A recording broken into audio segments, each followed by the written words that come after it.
Hey guys, मैं हूं farm और आप लोग देख रहे हैं मेरा चैनल एक्शन फ्लिक्स। तो इसी के साथ स्टार्ट करते हैं हम लोग एपिसोड नंबर 11 को। और एपिसोड नंबर 11 के स्टार्ट में हम देखते हैं कि जो किम जुन जो है वहाँ पे बहुत ज़्यादा ब्लड टस्ट फीलिंग दे रहा होता है। और वहाँ पे वहीं पे उनका जो है गिल्ड का वॉइस मास्टर आ जाता है। और वॉइस मास्टर आके कह रहा होता है यहाँ पे सब कुछ ठीक तो है, क्योंकि यहाँ पे जो बी रैंक की स्क्वाड है वो यहाँ पे आके क्या करने आई थी। उसी के साथ किम जुन के दिमाग में एक आइडिया आता है और कहता है, वो खड़ा होता है, कहता है हाँ एक प्रॉब्लम है, वो जो बी रैंक के रैंकर्स थे वो हमसे आके फाइट करना चाहते हैं और वो हमें कुछ भी नहीं समझते, क्योंकि हम एक सी रैंक के मॉर्निंग स्टार के मेंबर है बैकअप फोर्स के तौर पे। इस वजह से वो हमें कुछ नहीं समझते हैं। हालांकि वो लोग जो हैं बी रैंक के सारे ब्रदर गिल्ड्स के अटैकर्स मेंबर्स से आए हुए हैं। तो इसलिए मैं चाहता हूँ कि क्यों ना मैं और उनके बीच में एक बैटल रख दी जाए कि अगर वो मुझे हरा देंगे तो फिर मैं उन्हें जो है $5 मिलियन दूंगा। तो उसी के साथ साथ सामने वाला बंदा भी हैरान हो जाता है और उसी के साथ उसे कह रहा होता है कि ओ तो तुम क्या मेरा फायदा कराना चाहते हो। तो वॉइस गिल्ड मास्टर कहता है कि सोच लो। उसके बाद फिर सीन शिफ्ट हो जाता है उन लोग दोनों के बीच में, जहाँ पे ग्रुप बना के बंदे खड़े हुए होते हैं। यूवी जो है अपने दोनों शॉट को उसे दे देता है और कहता है कि आओ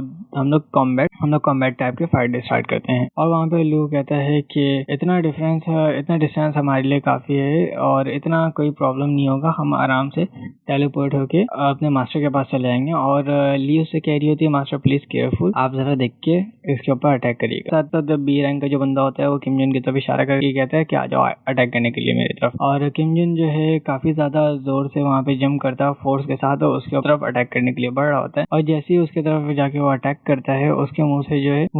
उसके मुंह से वहाँ से ब्लड आता है और उसके साथ साथ वो जमीन में गिर जाता है। और बंदा जो बी रैंक का होता है वो वहीं पे चित पड़ा हुआ होता है। बस कहा जाता है कि किम जुन यहाँ पे जीत गया। और जो किम जुन की टीम्स के बंदे होते हैं वो उसे देख के काफी ज्यादा खुश हो रहे होते हैं, ठीक है। वहाँ पे जो बी रैंक के बंदे हैं उनको वो किम जुन हरा दिया होता है। और वहाँ पे वॉइस गिल्ड मास्टर कह रहा होता है, ओ तो अब मुझे समझ में आया कि ये बाकी बंदे ऐसे फॉलो क्यों कर रहे हैं, ये काफी ज्यादा ताकतवर है, जितना दिखता नहीं उससे ज्यादा। उसके बाद फिर वहाँ पे बंदा एक आता है और कहता है, स्क्वाड लीडर आप क्या कर रहे हो यहाँ पे, कि आप सबकी बैटल कराते। फिर उसी के बाद फिर सीन शिफ्ट हो जाता है कोरियन एसोसिएशन बिल्डिंग का, जहाँ पे एसोसिएशन प्रेसिडेंट खड़े हुए होते हैं और बी रैंक के बंदों से वो रिपोर्ट ले रहे होते हैं कि उस डंजन में क्या हुआ था और मॉर्निंग स्टार के बंदों के साथ क्या मसला था। तो वहाँ पे वो लिस्ट देख रहे होते हैं मॉर्निंग स्टार के बंदों के, यहाँ पे जो टाइशिंग है वहाँ पे खड़ा हुआ होता है और वो सारी की सारी रिपोर्ट दे रहा होता है एसोसिएशन मैनेजर को। एसोसिएशन मैनेजर जो है सारी बातें सुनने के बाद थोड़ा सा ब्लडलेस फीलिंग देते हैं और वो कहते हैं तो मतलब मॉर्निंग स्टार के बंदे भी उस डंजन के अंदर गए हुए हैं और किम जुन और उसकी टीम जो है वहाँ पे ऑर्क के साथ फाइट कर रही होती है। फाइट करते हुए उन सबको क्लियर करने की कोशिश कर रही होती है और वहाँ पे ऑर्क के काफी ज्यादा लोगों को मार रहा होता है और उनकी डेड बॉडीज खा रहा होता है। उसी के साथ जो वॉइस गिल्ड मास्टर है वो वहाँ पे उसके ऊपर काफी ज्यादा जोरदार अटैक करते हैं उस ऑर्क के पीछे से, जिसकी वजह से ऑर्क काफी ज्यादा गुस्सा हो जाते हैं और वहाँ पे जो है काफी बड़ी बैटल स्टार्ट हो जाती है। और वो कहता है कि चलो जल्दी, जैसे हम लोगों ने सबने प्लान किया था उसी के मुताबिक इस ऑर्क को हम लोग क्यों ना मार दें। उसके साथ साथ सब जो है वहाँ पे अपने शील्ड ले आते हैं, जिसकी वजह से ऑर्क की जितनी भी अटैक्स है उसको डॉज किया जा सके। और वहाँ पे जितने भी एरो और मैजिशियंस होते हैं वो सब उस ऑर्क के ऊपर अटैक करने शुरू हो जाते हैं दूर से ही, जबकि बाकी जितने भी कॉम्बैट टाइप्स के हंटर्स हैं वो सब पीछे खड़े होकर देख रहे होते हैं कि वो लोग जो अटैक कर रहे होते हैं ऑर्क के ऊपर। और उसके साथ साथ सब वहाँ पे सारा का सारा धुआं हो जाता है। धुआं जैसे हटता है वहाँ पे दिखाया जाता है ऑर्क बिल्कुल सही सलामत वहीं पे खड़ा होता है और इनफैक्ट वो काफी ज्यादा पहले से खौफनाक हो गया होता है और वहाँ पे अपनी तलवार लेके सबको मार रहा होता है। और वहीं पे कुछ बंदे जो है पोशन वगैरह पी रहे होते हैं, जिसकी वजह से उनकी हेल्थ वगैरह वापस से रिकवर हो जाए। और वहीं पे वॉइस गिल्ड मास्टर जो है फिर से एक जोरदार स्लैश और जोरदार स्पीडी के साथ उस ऑर्क को नुकसान पहुंचाते हैं, जिसकी वजह से वो कहते हैं कि चलो आओ मुझे बैकअप देने के लिए कुछ बंदे तैयार हो जाओ। वहाँ पे किम जुन बैठ के अपने प्लान बना रहा होता है और कह रहा होता है जब मुझे बैकअप देना जब मैं उस ऑर्क मास्टर को मारने के लिए जाऊँ। उसके साथ साथ ऑर्क मास्टर जो है उसके बाद अटैक कर देता है। किम जुन बहुत आसानी के साथ उस ऑर्क मास्टर के अटैक को डॉज कर रहा होता है और जो मॉन्स्टर है वो काफी ज्यादा वहाँ पे गुस्सा हो रहा होता है और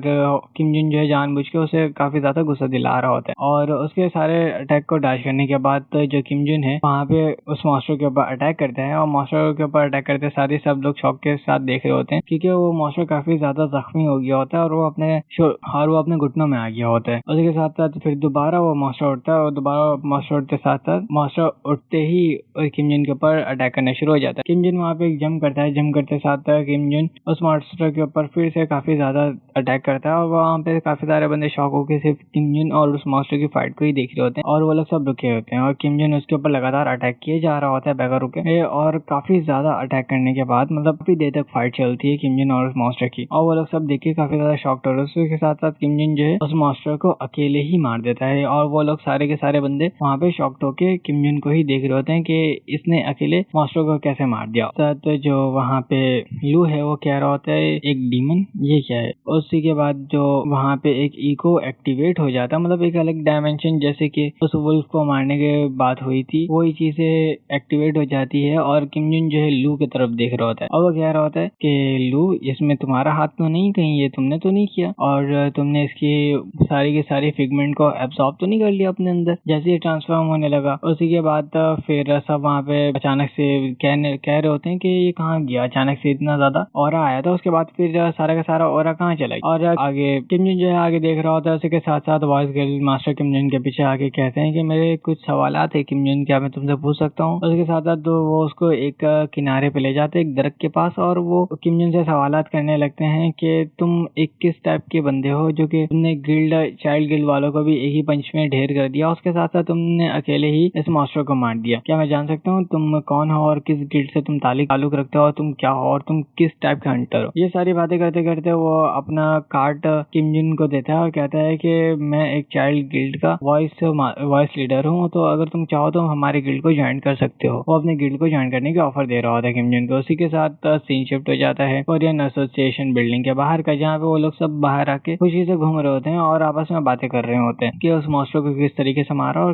उस मॉन्स्टर को लोगों ने मारा और किम जुन ने सारे मॉन्स्टर को मारने के बाद अकेले ही सबको ढेर कर दिया। उसी के साथ वो कह रहे होते हैं चलो हम लोग पार्टी करते हैं और किम जुन कहता है नहीं सॉरी मुझे जाना पड़ेगा मुझे थोड़ा काम है इसलिए मुझे यहाँ से जाना पड़ेगा। और वो अपना मोबाइल निकालता है अपनी जैकेट में से और उसमें टाइशिंग का उसे मैसेज आया हुआ होता है। टाइशिंग उसे कह रहा होता है कि जब तुम फ्री हो जाओ तो मुझसे आके मिलो। उसके बाद फिर दिखाया जाता है टाइशिंग और किम जुन दोनों एक एलिवेटर के बाहर खड़े हुए होते हैं और वो लोग जैसे उस एलिवेटर के अंदर जाके ऊपर जाते हैं तो वहाँ पे एक बूढ़ा कुकर जो है कुकिंग कर रहा होता है वहाँ पे काफी सारी और वो हाथ बढ़ाते हुए किम जुन को हाई करता है। उसके साथ साथ किम जुन भी उसके तरफ हाथ बढ़ाते हुए हाई कहता है और कहता है कि मुझे खुशी हुई तुमसे मिल गया। और वहीं पे फिर दिखाया जाता है कि वो जो बंदा है वो प्रेसिडेंट है कोरियन एसोसिएशन ग्रुप का और वहाँ पे अपने पावर को रिलीज करता है। किम जुन फटाफट उसे रिलैक्स कर देता है और उसी के साथ हमें बताया जाता है टाइशिंग का फादर है वो एसोसिएशन गिल्ड का प्रेसिडेंट है और वो लोग सब बैठ के वहाँ पे डिनर कर रहे होते हैं एक साथ मिलके क्योंकि टाइशिंग के घर आया हुआ था किम जुन और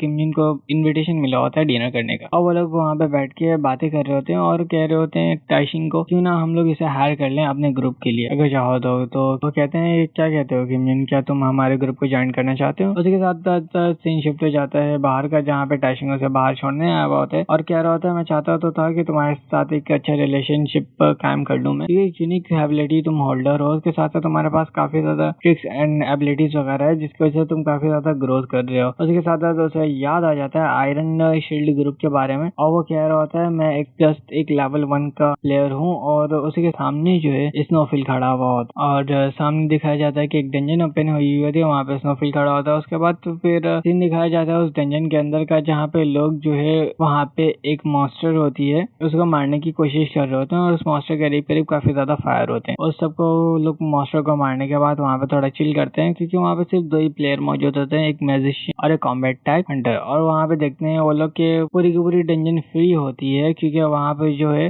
स्नोफिल आया हुआ होता है। स्नोफिल गेम जैसे कि हम लोगों ने फर्स्ट एपिसोड में भी इसके बारे में देखा था कि यूनिक एबिलिटी होल्डर है जो कि आइस होल्ड करता है पूरी की